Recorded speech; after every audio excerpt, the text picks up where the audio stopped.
Ahí está. Ya listo. Sí. Okay. Muy buenas tardes.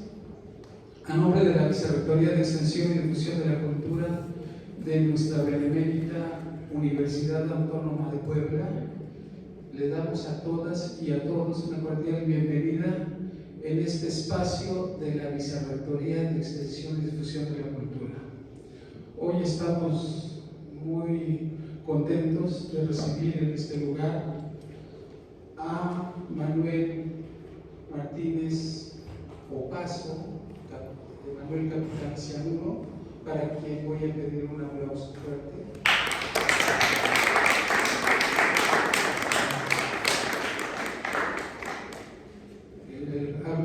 Lo acompañan en esta mesa para los comentarios de la obra que se presenta el día de hoy, libro 50 años del golpe en Chile.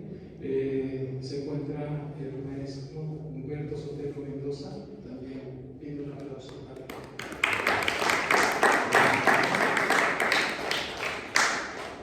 Y el maestro Jorge Enrique Trujillo Espinosa. También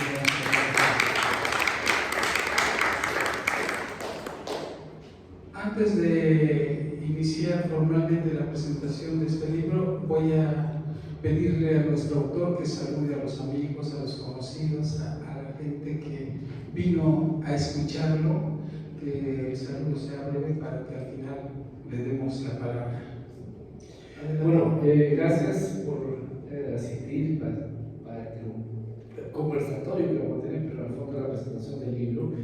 Estamos concluyendo, bueno, mañana concluyo varias presentaciones dentro de México, llegué el pasado, y mañana Pachuca se termina mi ciclo de presentaciones, pero para mí es un gran momento estar con ustedes acá en la UAP para que podamos conocer un poco más de este texto libro. Gracias.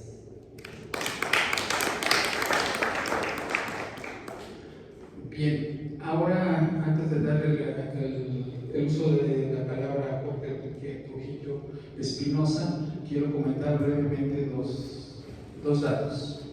El autor viene de la Feria del Libro de Guadalajara, en donde tuvo la presentación del libro. Y por otro lado, también comentar que el 11 de septiembre se cumplieron 50 años del golpe de Estado allá en Chile. Y aquí, precisamente en la Vicerrectoría de Extensión y Difusión de la Cultura, tuvimos una jornada conmemorativa de ese abominable hecho. Creo que la memoria histórica sirve para que no se repitan los hechos. Creo que esa leyenda que tenemos ahí para decir nunca más. Ahora bien, le voy a dar el uso de la voz a Jorge. Me voy a omitir leer su semblanza, porque tanto Jorge como el maestro Humberto Sotelo son universitarios de nuestra máxima casa de estudios, con toda una trayectoria en la lucha, en la difusión y sobre todo en generar todas estas ideas de conmemorar los hechos históricos. Adelante, maestro Jorge, por favor. Muchas gracias. Siempre poniéndote eso. Bueno, buenas tardes, buenas noches a todos. Bienvenidos. Había pensado iniciar poniendo en contexto a los jóvenes que vemos que hicieron el favor de acompañarnos. En realidad, eso es muy grato. El mensaje del libro también tiene que ver con un mensaje hacia la juventud, ¿no? Los grandes, como yo, vivimos esos hechos, y cuando entramos de lleno a hablar sobre el tema, a veces nos olvidamos a los jóvenes, les comentaba hace rato a Manuel, y entonces empezamos a profundizar sobre el tema. Muchos jóvenes se van con la cara de cuatro, como dicen acá en México. ¿Qué pasó? ¿De qué se trató? No entendí nada, ¿no?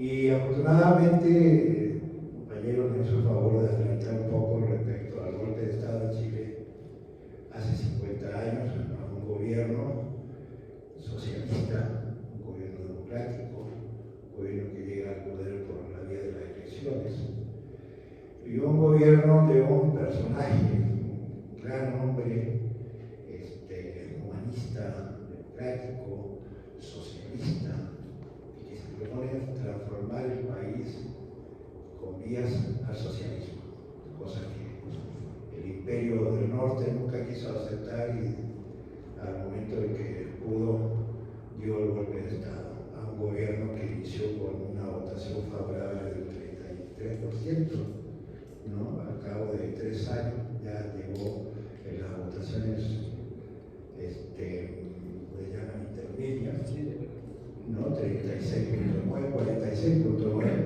¿no? Por cierto, aumentó, ¿no? ¿Sí se escuchaba desde verdad? Sí. Ya. Esto obviamente prometía mucho y los avances respecto a algunas medidas bien importantes como la nacionalización del cobre, las 3 áreas de la economía, muchas cosas que fueron puntuales y que ayudaron mucho a apuntalar este gobierno. Norteamérica pues ya decidió finalmente dar ese paso, provocando un golpe de Estado que causó la muerte de miles de chilenos, más de medio millón de chilenos fuera del país exiliado, de una población en ese entonces de 11 millones, 12 millones, ¿no? Entonces es un número bastante elevado. Ese es el contexto, ¿no? Y sobre ese tema se ha escrito mucho, se ha hablado mucho, se ha discutido mucho si la vía fue la correcta. Todos esos temas, en cierta forma, si no están agotados, por lo menos ya están rebasados, porque hoy en día la gran discusión, ¿no? O lo que tratamos de hacer es mantener la memoria viva, tener claro, por lo menos tener la respuesta de parte del Estado respecto a nuestros compañeros desaparecidos, por ejemplo, ¿dónde están? ¿No? Ante una política del Estado, o de la derecha más bien chilena, que intenta negar todos estos hechos históricamente, ¿no? Alabarnos, dicen de que perdonemos, que ya olvidemos, que le demos vuelta a la página, ¿no? Pero nosotros creemos que es necesario seguir denunciando, seguir haciendo llamado a atención para que las generaciones futuras tengan conciencia de los riesgos que ocurren, ¿no? Respecto a alcanzar proyectos de gobiernos o de países y que puedan ser atacados o mermados por parte de la derecha. Voy a iniciar ya, no abusar mucho porque acá la estrella que debe brillar es nuestro querido invitado, ¿no? Pero voy a leer algo muy rápido. Quiero adentrarme en una historia de dolor y de drama, pero una historia que puede convertirse en una estrella de esperanza. Aunque sea una estrella solitaria y que un grupo de románticos idealistas la vean y la comprendan. El resto puede seguir en vigilia esperando al Mesías prometido. Así inicia Manuel Cianuro su libro, un libro que se suma a esa resistencia a la que hace rato hablaba, la resistencia al olvido, ¿no? Al negacionismo sádico y responsable, a la barbarie, al terror que se impuso en Chile desde el primer día del golpe encabezado por el general Pinochet. Y lo presenta además como un homenaje, ¿no? A los que no pudieron contar su historia, porque se les privó de seguir en medio de nosotros, a esos cientos de compatriotas que se les sacó en medio de la noche de sus casas y se los condujo a la muerte despiadada, que nace desde un genocida y termina en un exterminio masivo y desapariciones que aún sus almas nos reclaman nativo preguntarnos dónde están. De tal manera que pues es una forma como inicia Manuel su libro, hace una pequeña reseña de introducción de su propia experiencia que vive a partir del día 11 de septiembre. Esta experiencia inicia contando a Manuel que él tenía 6 años. ¿No? La mayoría de nosotros que vivimos esta experiencia teníamos, bueno, yo era el menor de mis camaradas, tenía 18 años. Entonces, a él le toca vivir una niñez, crecer, ir a la escuela, discutir con el menosprecio o desprecio de sus amigos mayores, ¿no? Que tenían otras ideas respecto a lo que debía ser el gobierno y que le reclaman y le encaran a un niño de 6 años de que había muerto su presidente. Un niño que todavía no entendía de qué se trataba esto del presidente y esas cosas. Pero ahí Manuel nos habla de su propia experiencia. Y obviamente, como dice el título, testimonios.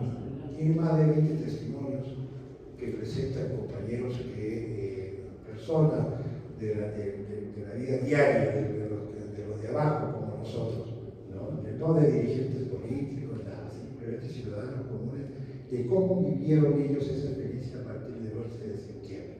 ¿No? Soldados, estudiantes, profesionistas, ¿no?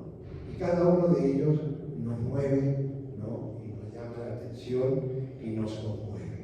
De tal manera que la invitación a leer este libro pues, es abierta, ojalá que quede algo en cada uno de nosotros para esa preocupación que tratamos de mantener sin discusión del nunca más. ¿No? Lo voy a dejar ahí para más adelante ya entrar en el área de las preguntas. Muchas gracias, maestro Jorge Enrique Trujillo Espinosa. Me faltó mencionar un dato sobre él, compañero universitario, es exiliado de Chile, radica en México desde hace muchos años y es conocedor de la historia de lo ocurrido en aquel país. Ahora voy a ceder el uso de la palabra al maestro Humberto Sotelo Mendoza. Él también es autor de 15 títulos en el que ha tratado la historia de la universidad, ha incursionado en el ámbito del cuento y pues, maestro, adelante por favor. De final, le dije que no había problema que me lo sacara con este puntito. Se me olvidó, mi pobre, se me olvidó que ya los años no pasó en balde. Mi papá me decía, mijito, te hago un consejo, no te hagas viejo. Se hace uno más bruto y más. Bueno, para que les digo, ya sale, ay, chingada, pero pues apenas podía leer, pero sí me impactó el libro, se lo digo con toda la sinceridad del mundo. Me impactó, puedo comentar el libro, permítame, no me gustan que son personales. Lo que pasa es que el 11 de septiembre de 1933 fue el día, es que por eso me gustó el libro, hay contrapuntos, lo que pasa en diversas realidades de América Latina. Aquí habla de la cordillera entre los Andes, entre Argentina y Chile, lo que pasaba en Chile en contrapunto a lo que pasaba en Argentina, y fueron situaciones diferentes, en algunos casos diferentes, pero muy parecidas. Pero antes de entrar aquí a eso, el 11 de septiembre yo era dirigente estudiantil, ya no recuerdo cuántos años tenía. No, pues se llama como 17, 18, y fue el mero día que lo dieron a la Universidad de Sonora. Yo era dirigente de la Federación Estudiantil de Sonora. No quiero hablar de las personales, pero te digo por qué me gustó. Entonces, por eso tenemos tanto aprecio. Y digo, nos impactó tanto el golpe de Estado en dos sentidos, porque estábamos dándole seguimiento a la esperanza que significaba Allende, la unidad popular, así como nos da la esperanza a nosotros, a la burguesía sonorense. No, porque sea medio bronca, medio ranchera, lo que quieran, pero también lo estaban siguiendo. Entonces, cuando dan el golpe, festejan con el recién llegado gobernador Armando Vieques y nos dan el golpe y nos expulsan. Bueno, convención me pasó, ¿no? Yo otra vez estuve en la cárcel, claro, comparado con la experiencia que cuenta acá, la cárcel que estuve pareciera Disneylandia comparado con el Disneylandia. Pero en fin, pero por eso emotivamente, afectivamente, ya le había comentado a Trujillo que por eso tengo tan presente el 11 de septiembre. Y son raros los libros, sí, yo conozco muchos libros de historia de Chile, del golpe Estado, el libro de Alain Torey, Vida y Muerte en Chile Popular, otros de los autores, ¿no? Pero una cosa es la historia en el sentido de los hechos, y otra, digamos, cómo se van concatenando la correlación de fuerzas, las situaciones históricas, y otras, la situación que viven como dijo aquí Trujillo, los afectados, y que no siempre son de la clase política, casi son, es más, aquí salvo algunos casos del MIR y otros simpatizantes, pero la mayoría son gente, llamémosle, de la calle, como de ciudadanos, que no eran politizados, bueno, sí, admiraban, estaban vinculados a Allende, pero no todos son miembros de la clase política. Por eso que cuando dice que le rendieron un homenaje a los que no pudieron contar con sus historias porque se les privó de seguir en medio de nosotros, haciendo de compatriotas que se les sacó en medio de la noche de sus casas y se les condujo a la muerte despiadada que nace desde un genocida. Sí, pero también hay la otra muerte, la muerte del alma, la muerte de... Imagínense los niños, de aquí muchos testimonios son de personas que tenían 3 años, otros que ni nacían, pero ¿cómo va afectando el golpe? Entonces, esa es la otra muerte, vaya, que a veces los historiadores no toman en cuenta, ¿no? Imagínense todo el impacto de las personas, de jóvenes estudiantes que iban a realizar sus labores, o de niños que iban a la escuela y que no entendían qué pasaba, por qué tanta crueldad, como el caso de uno de los testimonios que me aterró fue que narra Capitán Seguro. ¿Me va a contar por qué social? Bueno, de la colonia, irónicamente llamada Dignidad, una colonia bárbaro, donde ahí dice que, no, de un tal, escrita por un tal Wilfried Hempel, el retrato de un ex colono. En esa colonia de Dignidad, curiosamente, era la colonia más antigua.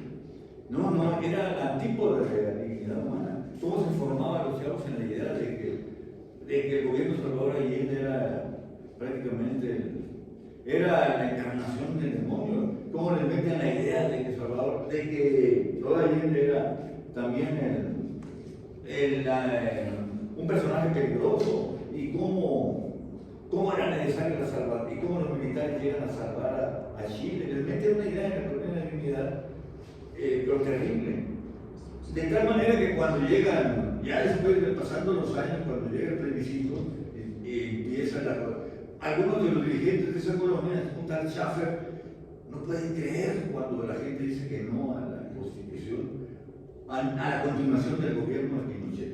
Entonces hay muchas situaciones terribles, ¿no? Terribles, aunque, por eso digo, es importante que hubiera estos testimonios. Por ejemplo, el recuerdo de Sergio Sáenz de Antofagasta, un hombre bueno, no politizado, un obrero, un trabajador, que trabajaba en los ferrocarriles, era un hombre simpatizante, pero no era totalmente comunista. Y entonces la impresión que ve cuando dice en el lecho del río Mapocho, vio el horror. Había aproximadamente 15 cuerpos de compañeros desnudos asesinados. Y muchas experiencias de este tipo. La verdad, una por una me llevaría toda la tarde. Pero son testimonios que insisto, es otra óptica en la historia. Lo que, si no me equivoco, si no la memoria no me traiciona, lo que Unamuno llamaba la intrahistoria. No es la historia, la vemos así, como Hegel. El desarrollo de los acontecimientos, el desarrollo de la idea absoluta. Pero a veces no vieron la película Napoleón, por ejemplo, a la hora de la que está pasando en los cines, el desarrollo de la historia. Pero pocas veces se ve el dolor registrado, el dolor humano, lo que Revueltas, el escritor, llamaba el luto humano. Y por eso el libro me pareció muy novedoso. A lo mejor también había que tomar, bueno, en otro contexto. Aquí no habla usted de la cordillera entre Argentina y Chile, de alguna manera Uruguay, también hubo casos de Uruguay. Estaban muy vinculados a toda la realidad latinoamericana en ese entonces, lo que pasaba. Después del golpe de Estado en Chile, ahí tú me dices, porque yo me voy a decir de largo, si no me llama la atención, ¿no? Y empezaron a suceder situaciones, golpes de Estado. Nada más para mencionar, ya había pasado el golpe de Paraguay de Stroessner, en Brasil en el 64, cuando derrotan yo hago volar. En Bolivia hubo antes del 71. En Uruguay se instala la dictadura en junio del 73. En Chile empezó el golpe de Estado. En Argentina la Junta Militar que impone una Videla. En México, pero no. Se nos pasa que en México el 72 hubo la guerra sucia. No, México era que es progresista. No, con Echevarría aparecía como el epítome de la defensa de los humanos. No, el gobierno de Echevarría en esa época fue la guerra sucia. Se llama sucia porque fueron crímenes y poco no se les dio difusión. Crímenes que a lo mejor se hubiera puesto verde en envidia el mismo Videla. No, crímenes en el 72. Crímenes a muchos compañeros míos desaparecieron de la Universidad de Sinaloa, de Sonora. Pero muchas de estas situaciones no se conocen. Fue un contexto brutal. Me acuerdo que después del golpe de Estado empezaron a suceder situaciones también después de lo de Chile. Me impactó mucho el asesinato del general Schneider, uno de los hombres más leales de Pinochet. El asesinato de Orlando Letelier, del embajador chileno en Estados Unidos, en Washington, 76. El general Prats, uno de los hombres más leales que tuvo que huir, que tuvo que salir de Chile, lo asesinan en Buenos Aires, ¿no? Entonces fue una época tremenda, como dice mi amigo Trujillo. Yo creo que es necesario que esta pesadilla no dejen de reconocer a los jóvenes. Fue un periodo oscuro. ¿Hasta qué punto ya desapareció? Hay uno de los testimonios, creo que escrito por él, donde dice: estaba armando un escenario imaginario. Estamos en abril de 2023 y empiezan ahí a dar señales de golpe de Estado. Claro que pueden pasar muchas cosas de esas. ¿Quién dice que la historia ya no se repite en esos aspectos? Ese artículo aparentemente de ciencia ficción, no se habrá equivocado en la fecha. Estamos hablando de abril de 2023. No, claro que puede pasar. ¿Dónde está escrito que la historia no se repite en esos aspectos? Estamos, mira, bueno, para no tan lejos, creo que equivocarme. Mira lo que pasó en Argentina con la elección de Milei. Espero que no, dicen que no es fascista, que nada más es ultra neoliberal, pero quién sabe. Y muchas, en Chile, con todo respeto, el referéndum que hubo sí cambió la elección en Chile, pero la mayoría no aprobaron la constitución, una nueva constitución que eliminara completamente la constitución de Pinochet, los sistemas equivocados, pero no hubo un cambio de 180 grados. Entonces, ¿hasta qué punto puede renacer? Bueno, no quiero ser catastrofista ni apocalíptico, sé que eso no es muy popular, pero este libro en ese aspecto nos pone en guardia para muchas situaciones que pueden volverse a presentar. Me acuerdo que después del golpe de Estado que nos dieron, estaba leyendo el periódico El Día y asesinan a dos legisladores uruguayos en Buenos Aires, Gutiérrez Ruiz y Germán Michelini, y a una compañera militante uruguaya, Rosario Barrera, asesinada en 76. Bueno, fueron crímenes, sí. Pero ¿qué pasó? Después crímenes todos los días, crímenes, y ya después se volvió, es lo más peligroso de todo, costumbre. Cuando hay asesinatos masivos, es lo más terrible de todo, se vuelve costumbre. Perdemos la capacidad de asombro. En México todos los días ven la televisión. No, que hubo tal matanza en tal parte. Pero pasamos a deportes. Ayer Argentina ganó campeonatos mundiales, etc. Mataron a tantos fulanos en tal parte, pero pasaremos mejor en noticias. México ganó, no, es lo terrible de indiferencia, es cómo se va perdiendo la capacidad de indignación. Y en ese sentido, este libro nos ayuda en ese aspecto a evitar perder la indignación, a que no se cierre la herida, Yo creo que no se debe pestañear la herida hasta que no se tenga claro todas estas situaciones. Estuve también, bueno, no quiero hacer relación personal, cuando estuve en Buenos Aires, poco después el Consejo Universitario nos mandó a crear el doctorado visitados al general Sereni, porque no podía salir. Llegamos a Uruguay, qué cosa tan fea, bajando del avión todos los militares, qué cosa tan horrible que te revisen como si fueran los soldados ahí apuntando. Qué cosa tan fea. Llegamos a Buenos Aires, hablamos con las abuelas, con las madres de la Plaza de Mayo, Pepe Bonafini, y lo que nos contaron fue cómo cómo secuestraban a las familias, a los niños, cómo desaparecieron familias enteras con estos golpistas de Videla y de Altieri. que gracias a Dios yo soy bien. No digo que la Virgen no lo evalúe, pero gracias a Dios en ese aspecto que perdió la guerra de Argentina, si no dice quién sabe qué hubiera pasado. Maestro, ya le corto si no me sigo hablando. Felicidades, es algo muy interesante y lo digo con toda la sinceridad. ¿Por qué? Porque tiene que ver con una experiencia. Hay que discutirlo más. Yo creo que es necesario. E incorporarle quizás experiencias de México que tuvieron que ver con contrapuntos y como lo hace usted con la cordillera. También tienen que ver cosas que aparentemente sí, hay algunos son. Sí, pero aquí también hubo situaciones que tienen que ver con esa problemática. Perdón por extenderme.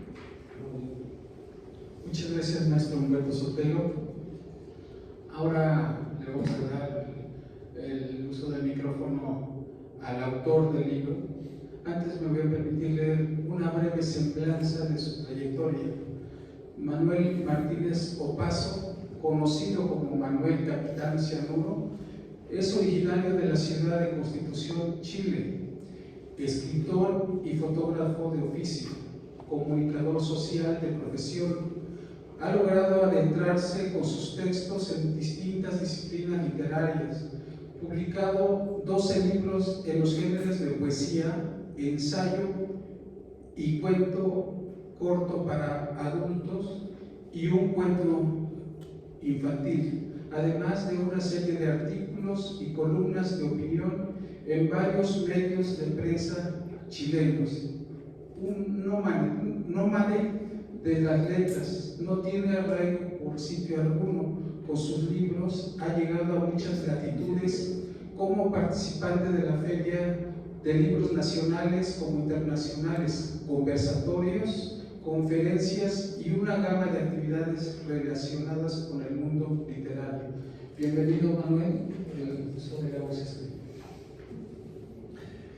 Tenía 4 años cuando mi papá me llevó a conocer a un candidato a la presidencia de la República que iba en un tren hacia el sur y pasaba por la ciudad de Constitución hacia Montevideo. La ciudad de Constitución se encuentra a 6 horas de Santiago y había un ramal, la línea recta, la zona centro era Talca y había un ramal que iba a Constitución. Salvador Allende llegó a Constitución y mi recuerdo es vago, pero me recuerdo que mi padre me subió arriba de los hombros para ver a este señor que tenía unos lentes y algo provocaba en la gente. A los meses después se recuerdan aquellos, yo no, eso sí que no lo recuerdo, que mucha gente celebró en las calles porque la Unidad Popular había llegado al poder después de haber intentado varias veces con este mismo hombre, este mismo candidato, tratar de llegar al gobierno y lo lograba definitivamente en el año 70. El 4 de noviembre asumía, después de haber deliberado un poco, el Senado de la República la posibilidad de no ir a una segunda vuelta y le dieron el respaldo desde el Senado porque no tenía la mayoría absoluta. Ese Salvador Allende parte con medidas tan cercanas a la gente y al pueblo como, por ejemplo, el medio kilo de leche, que no le faltara a ningún niño, mejorar las situaciones de nutrición infantil.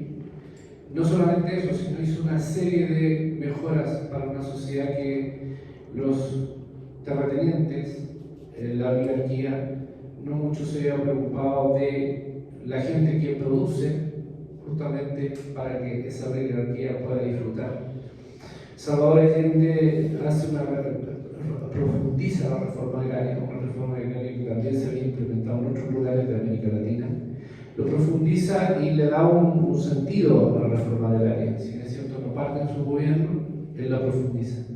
Nacionaliza el cobre, un bien natural que estaba en manos de las transnacionales, muchas norteamericanas. Le logra dar lo que hoy día se le llama el sueldo de Chile. Se sigue explotando y él nacionaliza el cobre. Sea de paso, Pinochet, por todas las medidas neoliberales que nos implementó durante su dictadura, jamás le quitó la nacionalidad del cobre, porque ellos como ejército recibían una dádiva del 10% de la producción del cobre al ejército sin tenerle que contar ni dar cuenta absolutamente a nadie. Ese 11 de septiembre del 73, yo lo decía Jorge, yo lo pongo en el libro, yo era un niño de 6 años, no tenía ninguna situación de acercamiento a lo que es un presidente, por lo tanto para mí era un niño que jugaba a canica y cazaba pajaritos. Pero mi madre, escuchando Radio Magallanes probablemente, que es la primera radio que bombardean en la Acaya, escucha un discurso que la emociona. Después de emocionarse, se asusta y parte a buscar a mi hermana al colegio. Y me dice que me queda tranquilo, que no salga a la calle, que ya vuelve. Entre eso, el niño curioso se sube por la reja delante del jardín de la casa y viene una vecina que tenía unos 14 años y me grita: mataron a tu presidente. Eso nunca se me olvidó. Y el detalle de eso, porque me da un poco de risa, porque estos que celebraron la muerte del presidente y eran libres, al corrido del tiempo, pasaron como 2 años después y nosotros tuvimos todo que hasta el año 80. Y resulta que nos invitaron al matrimonio de la hermana mayor de mi amiga, de mi vecina. Y había toque de queda, se pedía salvoconducto justamente para hacer todo este tipo de fiestas. Bueno, los señores que estaban tan felices que le habían dado la posibilidad de ser libres, estábamos adentro de la casa iniciando recién la cena a las 9 de la noche. Llegó un capitán de carabineros y dijo: esta fiesta se acaba.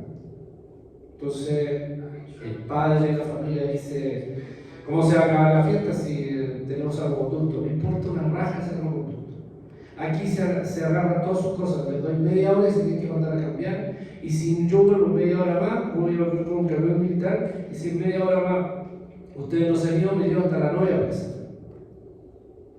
Los milicos llegaron en serio. La gente que celebró el 11 de septiembre en las calles, porque hubieron quienes sean. Hay un testimonio ahí de una familia que saca una mesa y la botella de champán y todo, y cuando se dan cuenta que hay balaceras por todos lados, se le acabó la fiesta y se dio cuenta que los milicos venían en serio. Los milicos nunca van a llegar a un estado sin llegar en serio. Llegaron a un estado a imponer por la fuerza de las armas una razón que no existe. Eso no pasó. Y se nos acabó ese 11 de septiembre el sueño de una revolución democrática desde las urnas, plantear una vía al socialismo que no tenía que responder a lo mismo que había respondido, guardando todas las proporciones y dimensiones, la revolución de Fidel Castro frente a Batista y todo lo que significó las consecuencias de los primeros años, y mucho más el bloqueo que lleva más de 50 años. Nosotros en ese momento nos veían como los yanquis específicamente nos veían como la posibilidad de crear un laboratorio. El laboratorio se daba en las condiciones que se dio. Pero parte de crear ese laboratorio era no permitir en ninguna forma que hubiese una Cuba en el sur de América Latina. Ya bastaba con una, 2 era mucho. Por lo tanto, Henry Kissinger, el demonio norteamericano que andaba como maletín de plata, logró generar todo un descontrol social, desabastecimiento social, y empezar con el desabastecimiento lograr que la gente empezara a tener un resquemor en contra del gobierno de la Unidad Popular. Pero no bastó eso, porque ellos partieron antes. Galeano, el escritor Galeano, hace un comentario en un texto que dice: voy a visitar a Salvador Allende en campaña. Y Salvador Allende lo veo con mucha preocupación porque mira hacia el lado, a donde hay un sitio, una vecina. Y Galeano le pregunta por qué está tan preocupado. Y él le dice: mira a esa señora que está ahí. Ella es la sirviente de los vecinos. Le dijeron que nosotros cuando llegáramos como gobierno le íbamos a quitar la ropa, lo íbamos a dejar absolutamente sin nada. Y mira lo que está haciendo: está enterrando una maleta en el jardín porque le tiene miedo a la Unidad Popular. Empezaron antes, y a semanas que el presidente Allende asumiera el poder, asesinaron al general Snyder. El comandante en jefe del ejército de Chile fue asesinado semanas antes de partir del gobierno. La instalación del gobierno fue muy fuerte, muy caótica, y desde Estados Unidos se jugaba desestabilizar todo, por lo tanto el maletín de dólares funcionó muy bien. Le dieron plata a los lacayos de la derecha chilena, de la democracia cristiana también, y eso empieza a crear un caos social, y empezamos a tener dos Chiles: el Chile que apoyaba a Salvador Allende y el Chile de la derecha que odiaba a Salvador Allende, el comunismo y el marxismo y el comunismo. Al final del día encontramos que hay un clima que no tiene mucha posibilidad de tranquilizarse. Las Fuerzas Armadas han sido penetradas también por el maletín. Ya hay militares que pueden ser golpistas, no se sabe todavía, pero pueden ser golpistas en su momento. Y bajo ese concepto tenemos la posibilidad de encontrarnos que, avanzado el tiempo, la democracia cristiana, por un miembro muy activo de ese partido, habla justamente en una junta nacional de que el Partido Democrático Cristiano, sin pedirle coteo político a Salvador Allende, podría integrarse al gobierno, sabiendo de que el programa de ellos, que habían presentado la candidatura a la presidencia de la República, la persona de Raúl Tomich, era muy similar al programa de Salvador Allende. ¿Qué sucede ahí? Que a las 2 semanas de haber transcurrido esta acción que hacía Pérez Zurkovich, fue asesinado por un comando de izquierda. Era impensable que lo pudieran haber matado a alguien de izquierda si justamente él estaba tratando de acercarse al movimiento de izquierda. Los años nos fueron diciendo que no lo había matado a alguien de izquierda, pero bueno, compensamos la derecha, que es lo contrario. Viene a finales del periodo de los 1000 días, en junio, para ser exacto, el 29 de junio del 73. Semanas antes habíamos tenido las elecciones, habíamos logrado alcanzar un 46% del electorado, o sea, se había consolidado el poder popular en las urnas, tenía más parlamentarios, en fin. La derecha no lo podía creer porque había perdido una representación en las urnas. Por primera vez los milicos salen a la calle. El 29 de junio se lleva a cabo un acto que se llama el tanquetazo, que lo dirige el general Pío, y no le resulta, pero mostraron los dientes y además pulsaron hasta donde podían resistir si ellos se metían. Pinochet en ese momento miraba, porque no era comandante en jefe. El general Prado lo estresaron al punto de que termina renunciando a mediados de agosto y le propone entre la terna a Augusto Pinochet. El presidente de la República toma la iniciativa y firma el decreto donde Augusto Pinochet es ascendido a comandante en jefe del ejército el día 23 de agosto. No pasó un mes y lo traicionó y le puso un golpe de Estado. Sí, ese golpe de Estado les resultó. El general Vio, una vez terminado el periodo de la Unidad Popular, sale luego de libertad sin haber sido llevado nunca a los tribunales, y mucho menos haber tenido algún tipo de culpa, al contrario, lo condecoraron con medallas y todas esas cosas que hace el Pico.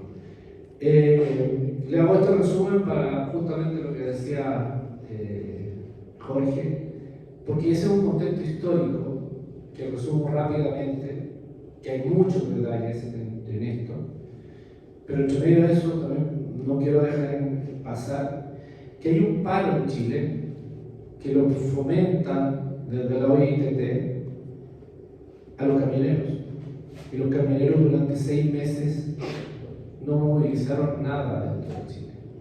Henry Kissinger hizo inclusive lo posible para que containers de cobre no salieran de los puertos. O sea, se hizo un boicot internacional para llegar al punto de desestabilizar y no tener ni siquiera recursos para poder entregarle a la gente lo que la gente pedía.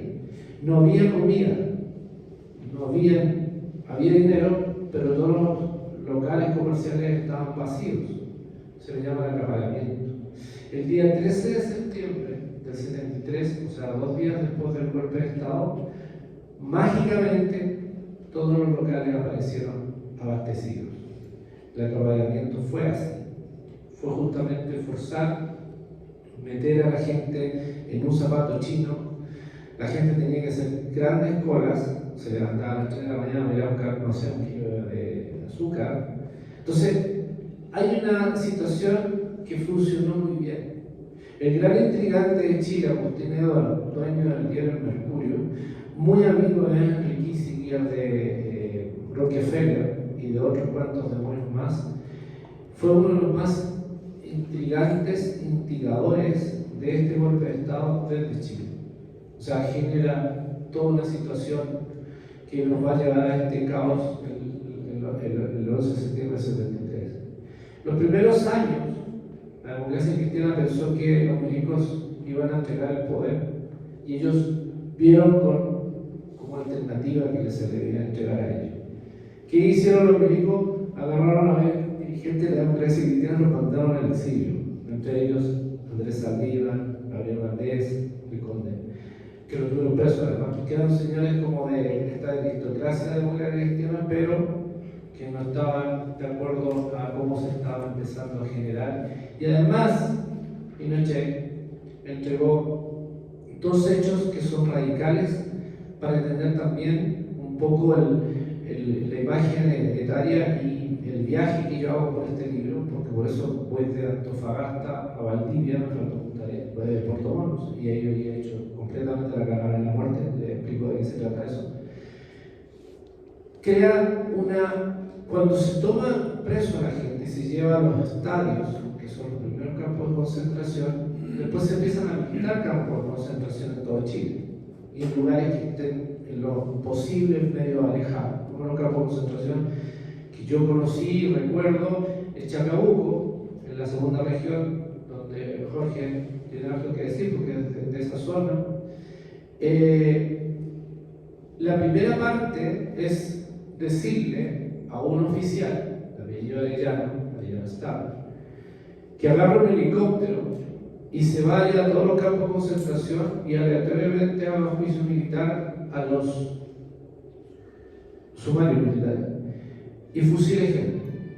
La idea de fusilar a esa gente es demostrarle a los que están a cargo de los recintos de campo de concentración que esto no es chiste.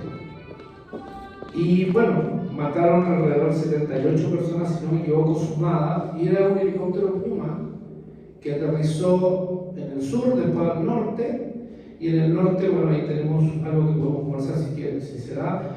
En el norte fue en Antofagasta y en Calama los días 18 y 19 de septiembre, de octubre, que ahí se empieza a cerrar además la caravana de la muerte, ya habían hecho todo esto, y ahí mueren varios dirigentes, y en la zona de Calama a esos asesinados los trataron de hacer desaparecer. ¿Y por qué digo los trataron? Porque les quedaron vestigios, y gracias a esos vestigios se descubrieron algunas datas de personas, como una dirigente que actualmente es diputada de la República, Carmen Gier, que su esposo, compañero, Carlos Berger, se encuentra porque hay datas que dicen que es, y ahí se descubre el número de gente que está en los memoriales y todo lo demás. Eso es lo primero, pero entre medio de eso se está generando la policía política. Nosotros tuvimos policía política que era la policía de élite. Y esa policía de élite era justamente para hacer este tipo de cosas: torturar, desaparecer, aniquilar vestigios. Todo opositor tenía que sufrirle y pasar la mano. Porque había una guerra contra el marxismo.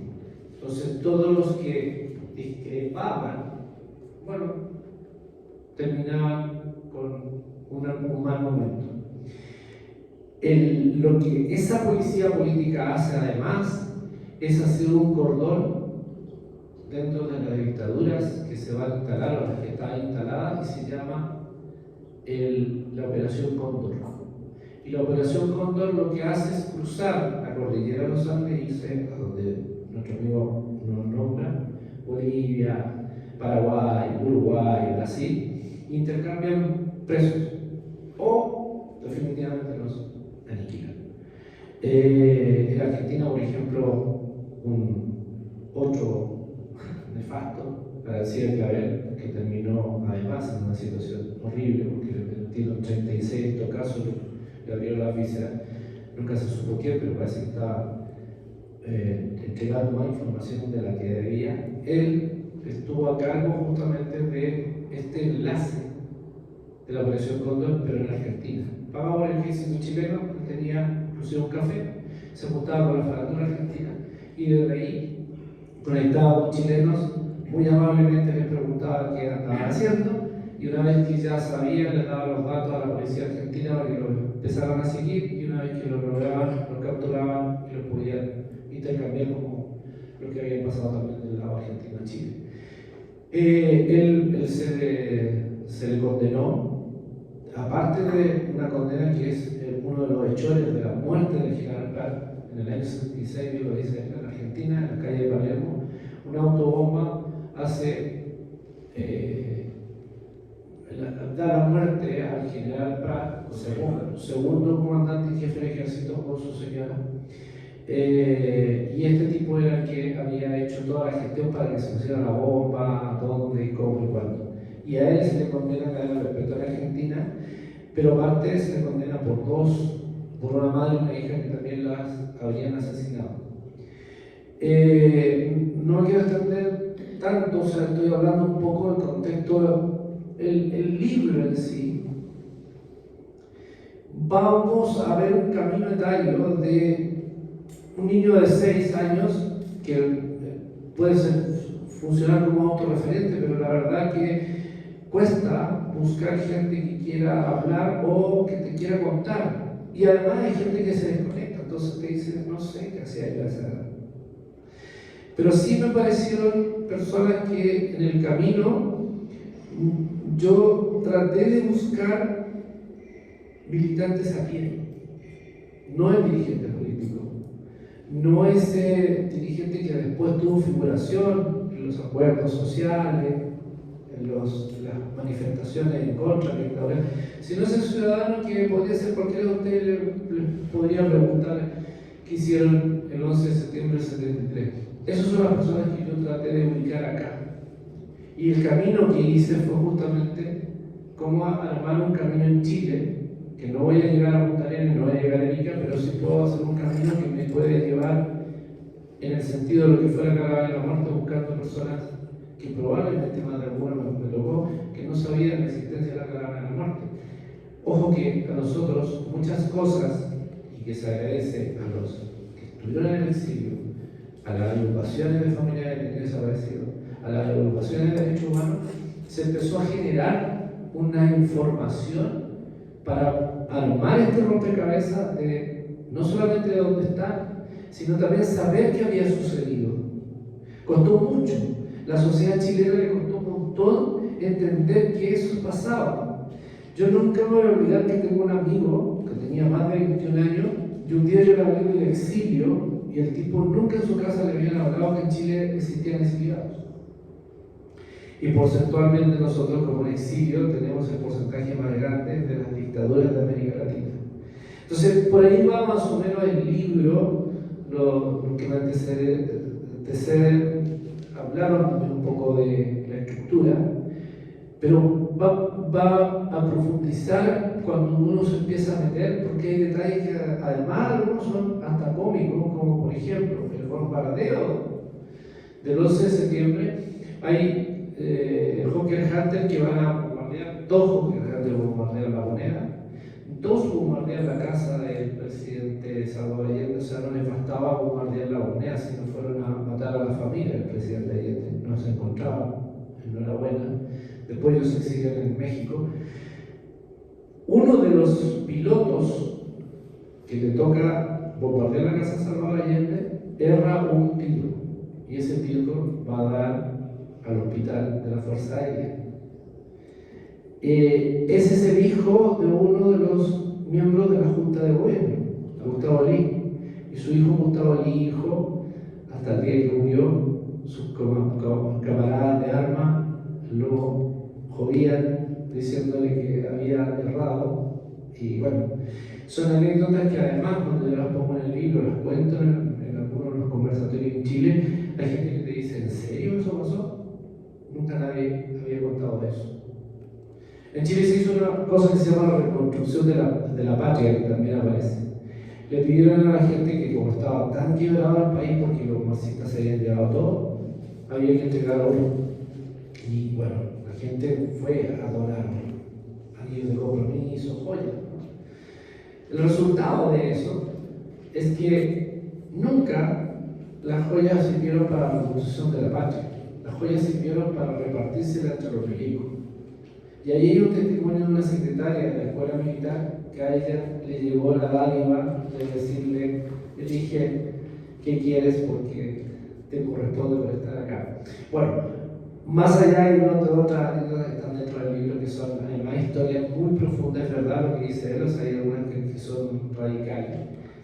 Pero también están estas otras que son como, ¿qué te pasó el 11 de septiembre? Nada, por la casa por el techo de mi casa, vi cuando los aviones iban a bombardear la casa Tomás Moro, o una profesora que dice, hoy día está muy largo, en ese momento la profesora, dice, vivía muy cerca de la moneda, por lo tanto los aviones supe cuando venían y el bombardeo lo vi prácticamente en primera fila.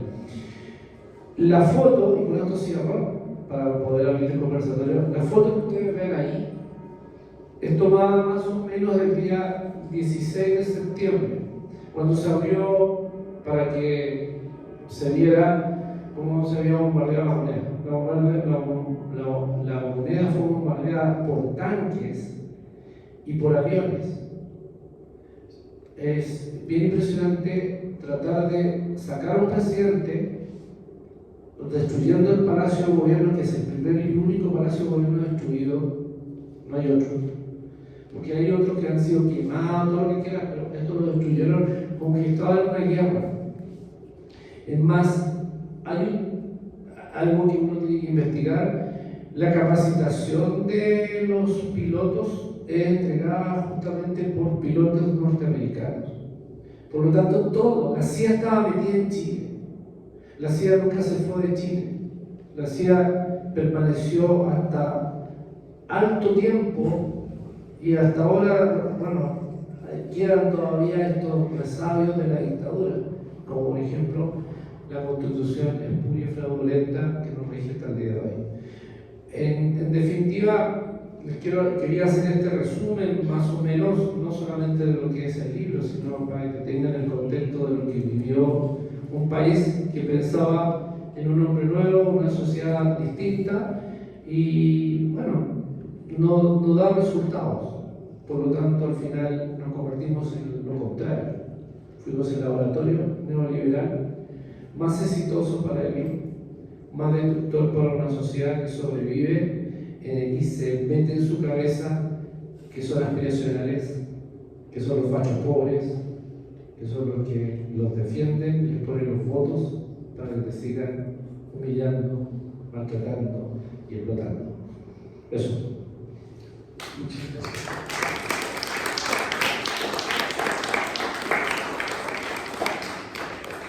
Muchas gracias, Manuel, por este comentario tan profundo de lo que ocurrió hace 50 años en aquella nación.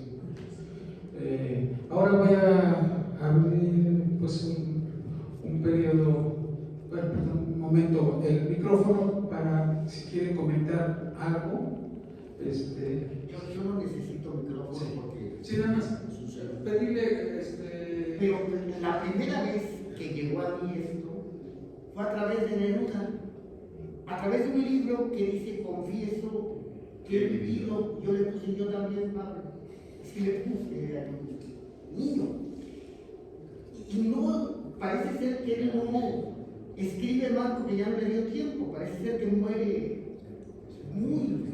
Pero después llegó a mi vida un libro de García Márquez, una crónica periodística, y luego ya personalmente con el maestro Scherer, porque mi primer intento en la UNAM fue ser comunicólogo, que después me fui a psicología, y en una plática con el maestro Scherer me hace llegar un libro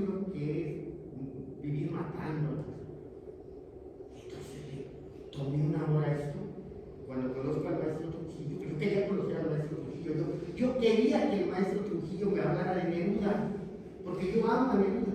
Entonces yo quería que él hablara de Neruda, y obviamente de ese señor que está ahí, que para nosotros en la UNAM era como otros tantos hijos, pero con los humanos, Salvador Allende. Entonces, mi primer acercamiento a esto fue a través de Neruda, un parrafito, pero en aquellos años yo niño y sí nos sacudió intensamente, ¿no? Entonces, lo que el maestro está haciendo, yo tenía la misma edad del maestro cuando esto pasó, tenía 7 años, 6, 7 años, pero después esa crónica de Neruda me hizo que me interesara más en esto, y yo quedé fascinado, y vengo porque vengo de Tecamachalco, que esto es para mí un bocado delicioso.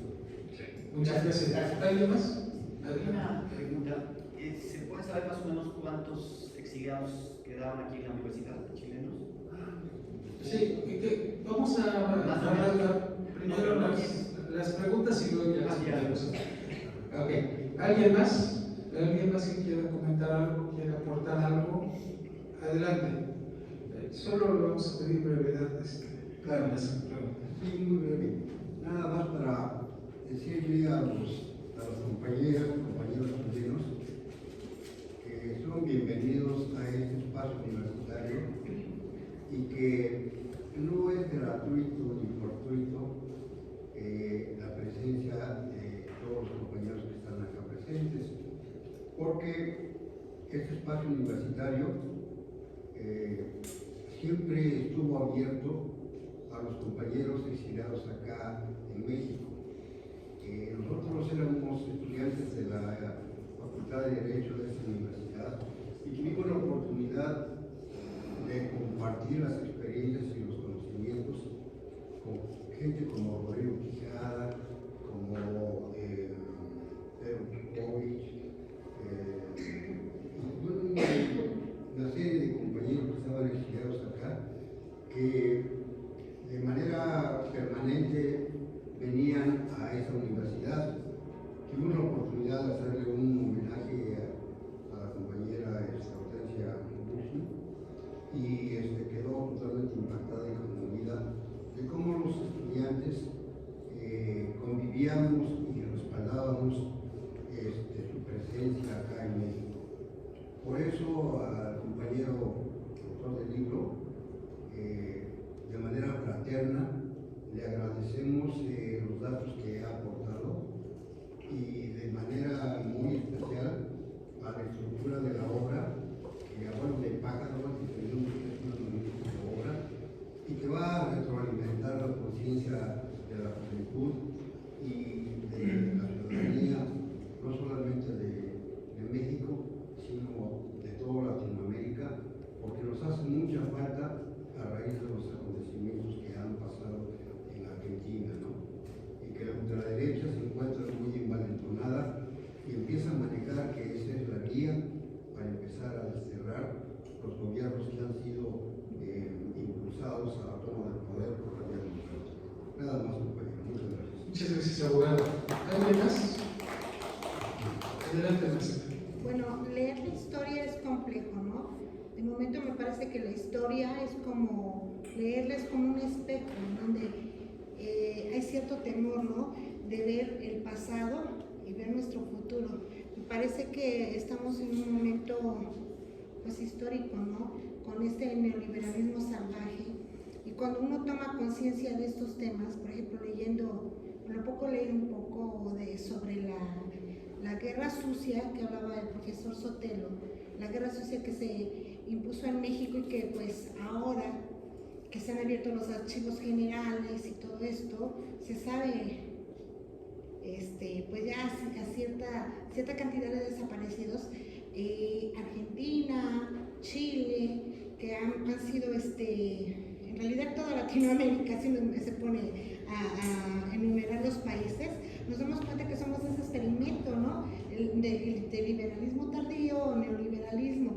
Ahora, hablando de la situación de Argentina y el domingo pasado que tomó poder el nuevo presidente, ¿qué perspectivas ve el autor por su experiencia?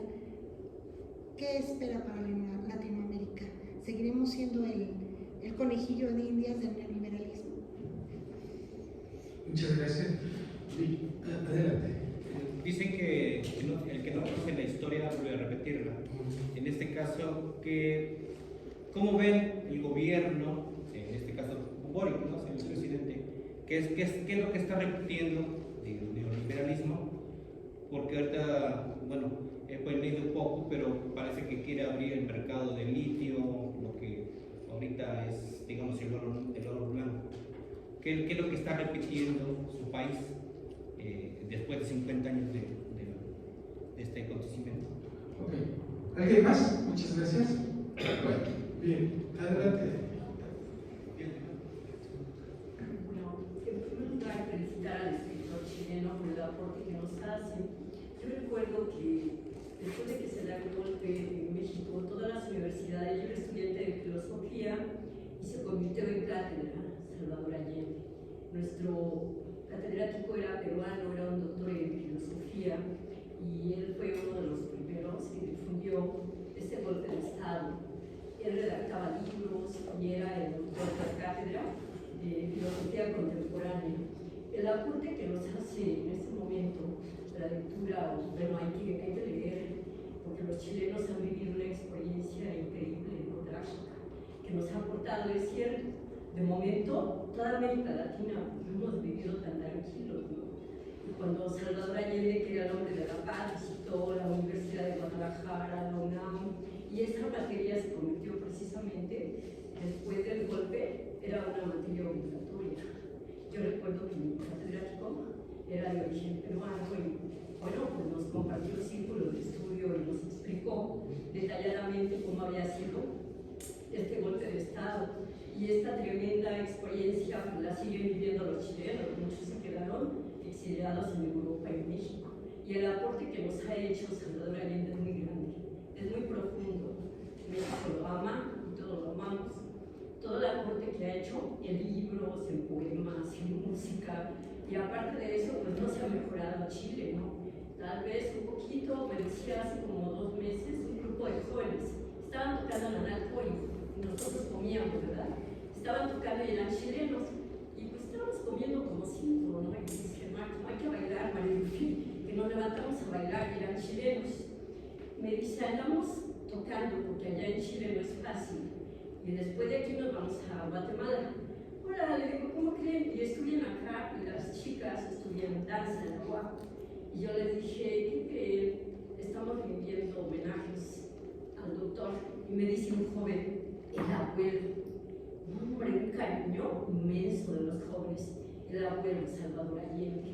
Y seguimos bailando y los invitamos, ¿no? Que pudiéramos compartir y intercambiar. Y uno de ellos me dijo, nos vamos para Guatemala, seguimos viajando los chilenos, escribiendo y haciendo extensiva la historia que hemos vivido. El aporte que, si pudiéramos decirles a ustedes que vive en nuestro corazón. Bueno, yo vi una sensibilidad y una cosa tan bella de los jóvenes, o sea, de amar a su país, de amar su historia, y fue un conversatorio como de 10 minutos. Entonces, el aporte que ahora nos han ustedes hecho con libros, con poemas, pues no solamente se va a quedar en eso, porque sí nos han aportado sus cátedras, sus libros. Yo no he leído el libro de él, bueno, pues nos están comentando que el aporte que hace el escritor pues le ha llevado un tiempo, ¿verdad?, muy grande para que él escriba, para que él nos dé sus testimonios, y además lo bonito que él comenta, ¿no? Cómo su familia vivió esto, cómo pudieron ustedes transcribir, cómo pudieron ustedes sentir, cómo pudieron difundir todo esto.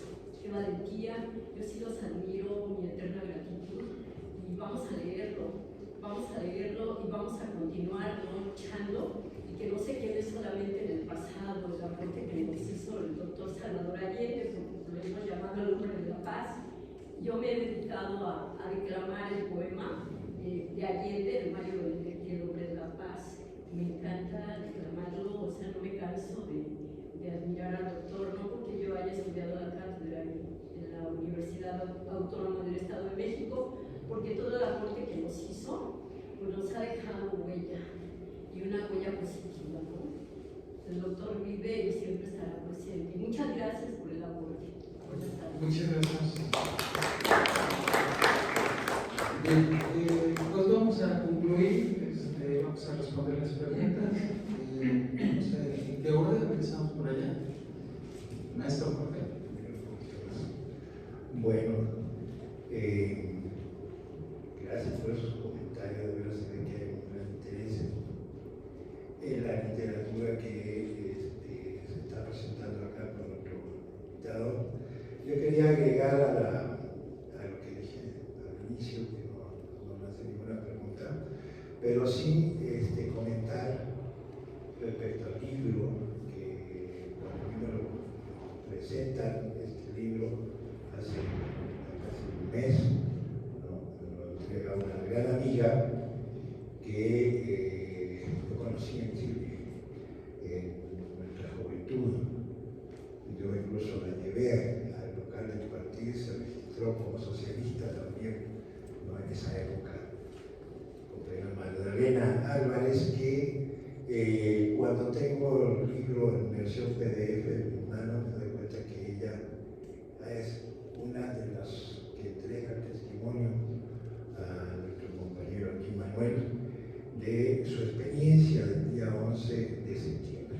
Y déjenme decirles de que lo que ella cuenta ahí me llevó a aquellos días, porque estuvimos juntos, al del partido, recolectando la información, sacando los archivos, ¿no?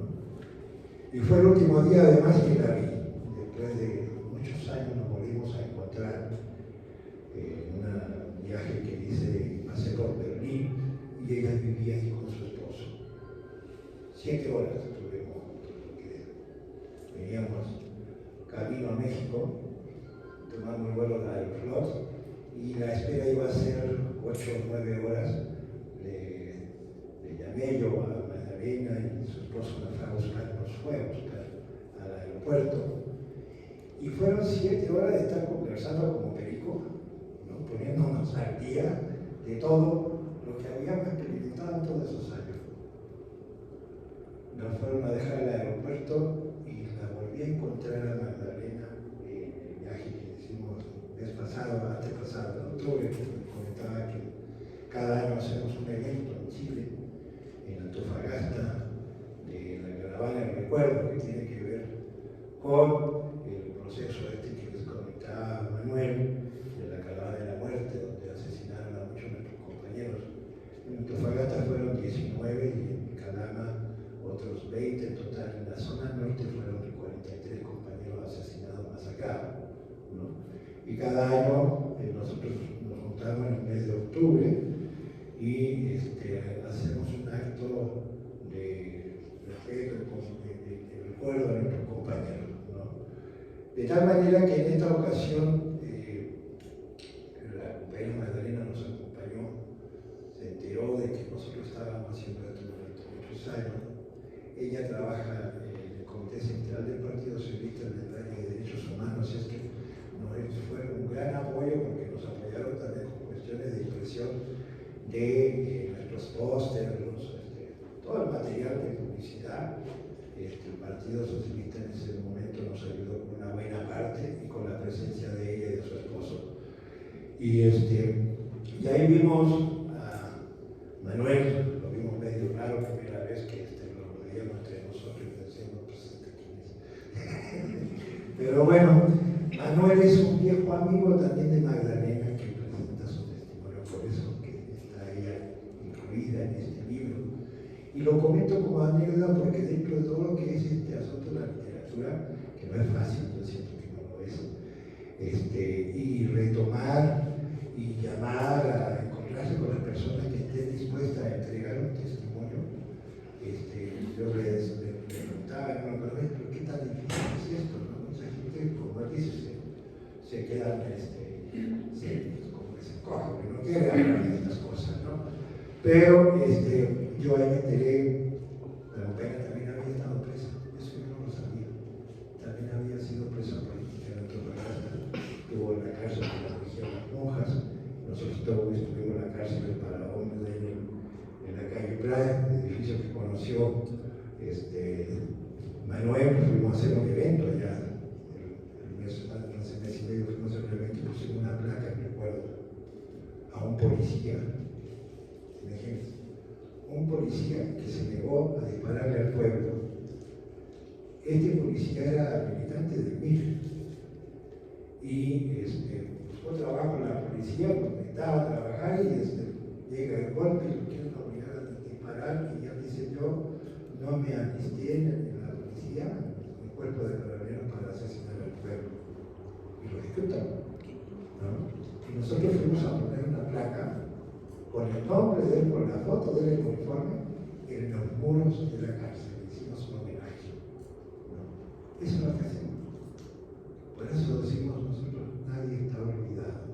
Y yo le agradezco a Manuel que haya incluido también a mi amiga, ¿no?, en este libro de testimonios, y lo felicito realmente porque ha conciliado realmente el interés de nuestros asistentes en los eventos que hemos tenido. Muchas felicitaciones y gracias por participar. Gracias.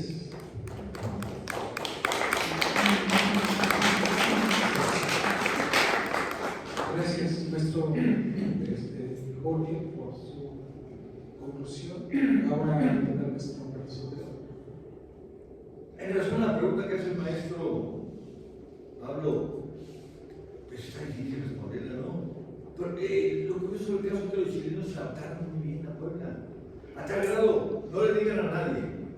Yo después supe que era chileno, Trujillo. Porque habla como poblano. Bueno, no sé si será un elogio que actúe como poblano. No sé si será un elogio o una. Con todo respeto, ¿no? Yo tengo años viviendo en Puebla, pero a veces no se entiende mis patriotas poblanos. No, pero Trujillo, Trujillo no sabía que era chileno.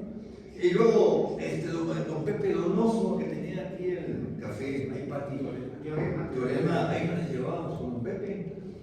No, pero fue increíble cómo se adaptaron a México. En contraste con mis queridos amigos argentinos, no, los argentinos somos europeos. No, no, no es que fueran malos o buenos, era otro estilo. Los chilenos, yo me la llevaba perfectamente, pero ¿dónde estamos? Se fueron. ¿Quién quedó? No sé, si tú sepas.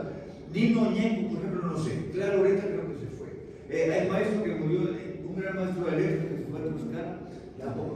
¿Cómo se llama? No, otro gran maestro. No, es argentino, Dora. No, bueno, no quiero establecer, no quiero meter divisiones entre argentinos y chilenos, todos eran los mismos, ¿no? eran exilados, pero con los chilenos nos entendemos perfectamente bien, como en el caso de Trujillo, no porque esté presente, pero pues era como parecían más mexicanos, ¿no?, que los camaradas argentinos. Bueno, entonces no sabríamos decir cuántos chilenos quedan, por desgracia quedan muy pocos, porque si tuviéramos más chilenos como Trujillo, pues sería extraordinario. Una cosa muy breve. No, es imposible comentar todos los testimonios. Este libro tiene situaciones increíbles. Les recomiendo que lean lo de la colonia de Dignidad. ¿Por qué? En México estoy viendo a muchos casos. Cuando dio el golpe de Estado, muchos vecinos ahí de la colonia de Dignidad, de clase media baja, se pusieron a festejar el golpe. Ya cayó el autoritarismo, ya cayó el autoritarismo de Allende, ya cayó la pesadilla. Y yo, aunque es otro contexto, me encuentro a mucha gente de clase media de la que yo pertenezco. Oye, ¿cuándo se irá a ir este viejito, cabeza de algodón? Este viejito. No, la clase media baja es terrible. La clase media, sobre todo, es terrible. No solamente la ultraderecha son los Claudio X González o los Fox, no, también a veces la clase media es ingrata. Y aquí en este libro hay muchos casos de gente que después se arrepintieron, pero celebraron el golpe. Que cuenta, aparte de la colonia, otras gentes que comentan cómo sus vecinos salieron a festejar el golpe. No, una cosa impresionante, pero es la verdad, ¿no? La clase media a veces somos lo más terrible que hay a veces, con todo respeto. Bueno, y por último, la presión Cóndor fue terrible. Ay, parece que ya me gustó la pura palabra terrible.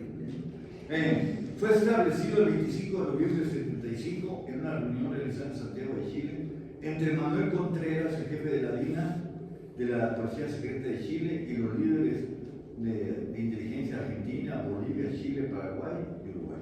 Esta operación Cóndor fue la que ensombreció. Ahora que murió Kissinger, hace unas 2 semanas por ahí murió Kissinger, ya se abrieron, ya se desclasificaron muchos archivos que estaban guardados, y ya se acabó la ya se comentaba el papel de Estados Unidos de Kissinger, pero ya se terminó de comprobar que realmente Estados Unidos metía las manos en el golpe de Estado, sobre todo Kissinger, ¿no? Y salen imágenes de los documentos desclasificados, donde abiertamente denuncian, inviertan todo lo posible para acabar con el gobierno ahí. No puede ser, como dijo la frase de Kissinger, no puede ser que por la irresponsabilidad de un pueblo los americanos nos enfrentemos a este tipo de situaciones, por la irresponsabilidad de un pueblo. No, realmente Estados Unidos es una de las grandes puntos negros que tiene Kissinger, porque ahora lo estaban alabando, ahora que murió, no, realmente fue espantosa su actuación. Maestro, perdón. Ahora sí, doctor Manuel, yo nada más también haría una pregunta. ¿Cuánto cuesta el libro y si va a haber autógrafos? Sí, va a haber autógrafos. Adelante, por favor. A ver, lo de Milei es un tema que da para una conferencia completa. En Argentina, ¿qué sucede en un momento determinado? Y eso yo lo vengo viendo hace tiempo. Yo advertí, hay una conferencia grabada donde yo le digo, cuidado con ese loco que va por los palos y va a ganar. Eso lo dije hace como 4 años. De hecho, antes de la pandemia. Y me dijeron que yo era loco. Bueno, hoy día está gobernando la Argentina. Lo que hace Milei y lo que hace inteligentemente Milei, a pesar de que es una persona desquiciada, pero lo hace inteligentemente, es reunir el descontento ciudadano, el odio que se le tiene a la casta.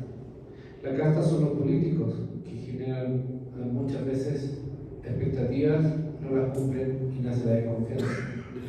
Entonces, cada vez que esta casta lo empezó a empetunar, la gente quería mandarlo a la mierda. Y como cada uno de nosotros no puede hacerlo, bueno, llegó un tipo que agarró cada uno de la encono, ira, molestia y lo fabricó como discurso propio, y el discurso era absolutamente agresivo. No me olvido de un día que le hice a Larreta es del área de derecha, muy cercano a Macri, que hoy día es el asesor directo de Milei. Le dice marxista de mierda, tipo que es de derecha, o sea, no cabe. No solamente eso, marxistas sufran porque vamos a llegar al poder y los vamos a hacer mierda. Bueno, entonces cuando el tipo genera estos discursos que son absolutamente agresivos, la gente se siente identificada porque está diciendo lo que ellos querrían decirle a un político. Eso es uno. Y lo segundo, promete una serie de cosas que son imposibles cumplir, como por ejemplo reventar la casa. No voy a gobernar con la casta, voy a gobernar solo. Bueno, el primer día ya sabemos que no cumplió la promesa porque tiene a Macri como asesor, tiene a la Patricia Bullrich de ministra de Seguridad, un ministerio que para mí es como la policía política.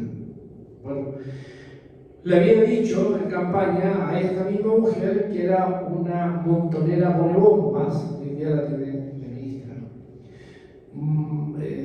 Elimina 11 ministerios, entre los cuales se elimina el Ministerio de Educación, el Ministerio de Cultura, el Ministerio de la Mujer. Creo que cometió un grave error y eso le va a costar muy caro. Sobre todo cuando las mujeres han hecho muchas acciones de reivindicación, pero específicamente las mujeres argentinas, que inician los movimientos de liberación y justamente todo lo que significa el movimiento feminista que nace en Argentina, se va a Francia, recorre varios lugares y después se empiezan a incorporar otras latitudes como Chile, que tiene un movimiento bastante fuerte. Entonces ahí yo creo que comete un error. No tengo una bola de cristal, pero por la medida de ayer que puso, yo creo que a Milei le va a funcionar muy corto el tiempo, porque antes recordaron ustedes que cuando quiso hacer cosas radicales, un presidente de la Rúa tuvo que salir arrancando en un helicóptero. ¿Para dónde va Milei? Si los empresarios lo quieren acompañar, bien por ellos, pero también la gente se va a hartar, sobre todo a contar en los primeros días de enero, que se va a implementar el corte del subsidio al transporte, al combustible, y en ese momento si un argentino gana $300, no sé cómo va a poder pagar justamente sus traslados, su benzina. Si un taxista que gritaba a favor de Milei hace 20 viajes al día, probablemente va a empezar a hacer 6 viajes, eso debe significar que no va a tener el mismo salario. No me quiero alargar en ese tema, pero más o menos va por ahí. Creo que hay un panorama bastante complejo en la Argentina, pero por un lado también yo soy optimista. Ojalá haya más Milei para que nos demos cuenta de la basura que son la ultraderecha, Vox, PAN, en Chile Katz, Bolsonaro, Trump, que probablemente vuelva al gobierno, porque el otro viejo es un delirante, entonces ahí no tiene mucho donde agarrarse. Como los norteamericanos tienen una democracia absolutamente rara, porque es la democracia más rara que yo conozco. Bueno, ahí vamos a tener un problema el próximo año que lo vamos a ver, y si Trump entra, bueno, ya ustedes lo conocieron un poco, son vecinos de ellos, a lo mejor terminan de hacer el muro que él dejó pendiente. Sobre lo que tú me dices del litio, te voy a contar una historia muy corta. El litio no pertenece a Chile, el litio pertenece al zar del litio. El zar del litio es el yerno de Augusto Pinochet, que siendo presidente de la Corporación de Fomento de la Producción, se autoadjudicó la